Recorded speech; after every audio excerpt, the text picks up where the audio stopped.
When a country hosts a massive event like the World Cup, the whole world is watching. We see the stadiums, the crowds, the excitement. But what happens after the trophies are handed out and everyone goes home? What's left?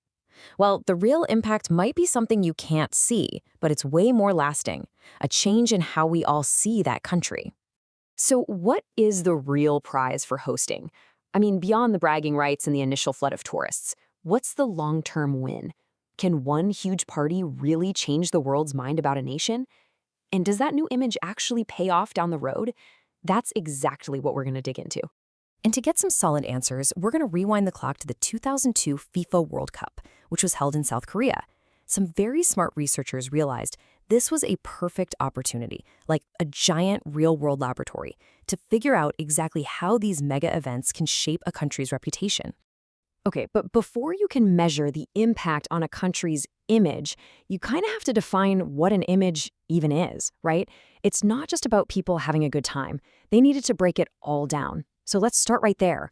What in the world is a destination image? Well, according to the research, it's this. It's the whole picture a person has in their head about a place. And notice, it's not just the facts you know, your beliefs. It's also tangled up with your feelings and your gut perception of a place.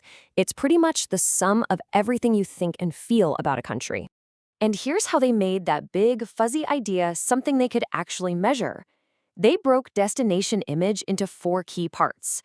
First, attractions, what is there to see and do. Second, comfort. How easy is it to get around? Is it safe? Are people friendly?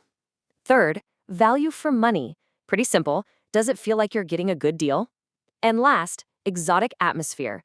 Is this a totally unique and different kind of experience? Okay, this is where things get really interesting. I mean, it's one thing to have an idea of a country in your head before you go, but how do those ingredients, attractions, comfort, value, actually affect your real experience once your feet are on the ground? Does a good image basically guarantee you'll have a good time? So, how did the researchers connect all these dots? Well, they started gathering clues by measuring what tourists were actually experiencing, looking for those direct links between the image they came with and how things turned out. And this is a really brilliant way to do it. They didn't just ask, did you have fun? They measure the experience in 2 totally different ways. First, there's perceived service quality. You can think of this as the thinking part, your rational brain comparing what you expected to what you actually got. And then there's affect state. This is the pure feeling part, your emotional gut reaction. Are you just feeling happy, pleased, good? Totally different things. So, what did they find out? Well, the first big clue was that the attraction dimension was the clear MVP, the star player. If people came in with a strong image of South Korea having great scenery, culture, and entertainment, it had a huge positive effect on both sides of the experience. It made them think the service was better, and it made them feel happier. A total win-win. Now, the second finding was a little more specific. Having an image of the country as comfortable, safe, easy to get around, friendly people, that was all about emotion. It gave people a big boost in positive feelings. But what's really interesting is that it didn't change their logical judgment of the service. So feeling safe made them happy, but it didn't necessarily make them think their hotel was any better. And then, on the complete flip side, you have value for money. This one was all head, no heart. Believing you were getting a good deal made you rate the service quality higher, a totally rational judgment. But it had basically zero effect on how happy or pleased you felt. It was all business. And then we get to the big surprise of the study. That exotic atmosphere idea, the sense of a place being really unique and different, it had no significant effect on anything, not on what people thought, not on how they felt. So why is that? Well, the researchers figured that these tourists were there for one thing, soccer.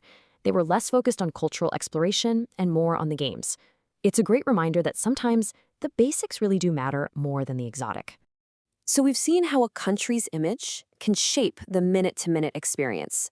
But the researchers didn't stop there. They wanted to trace the whole chain reaction.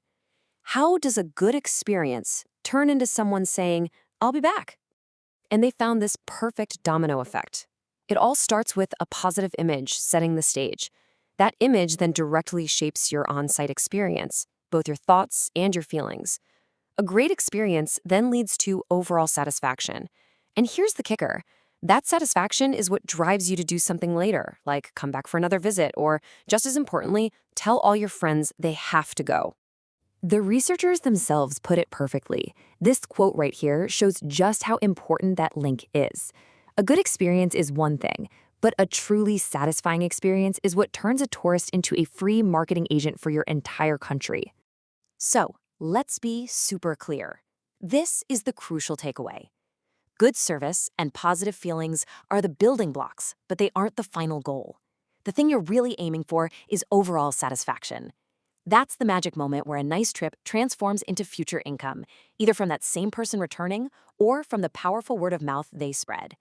So what does this all mean for the real world? Well, all this data basically hands us a clear, simple playbook for any city or country that's thinking about hosting a big event and wants to get those long-term benefits. Let's just do a quick recap of the final scorecard. As you can see, attraction was the big winner. It hit both the logical brain and the emotional heart. Comfort was all about making people feel good. Value for money was a purely practical calculation, and the exotic factor, for these tourists, it was a non-issue. So the playbook for any host is actually pretty straightforward. Focus on the fundamentals. Number 1, showcase your real, concrete attractions. That gives you the biggest bang for your buck. Number 2, deliver good value for the money. That makes people think you're doing a great job.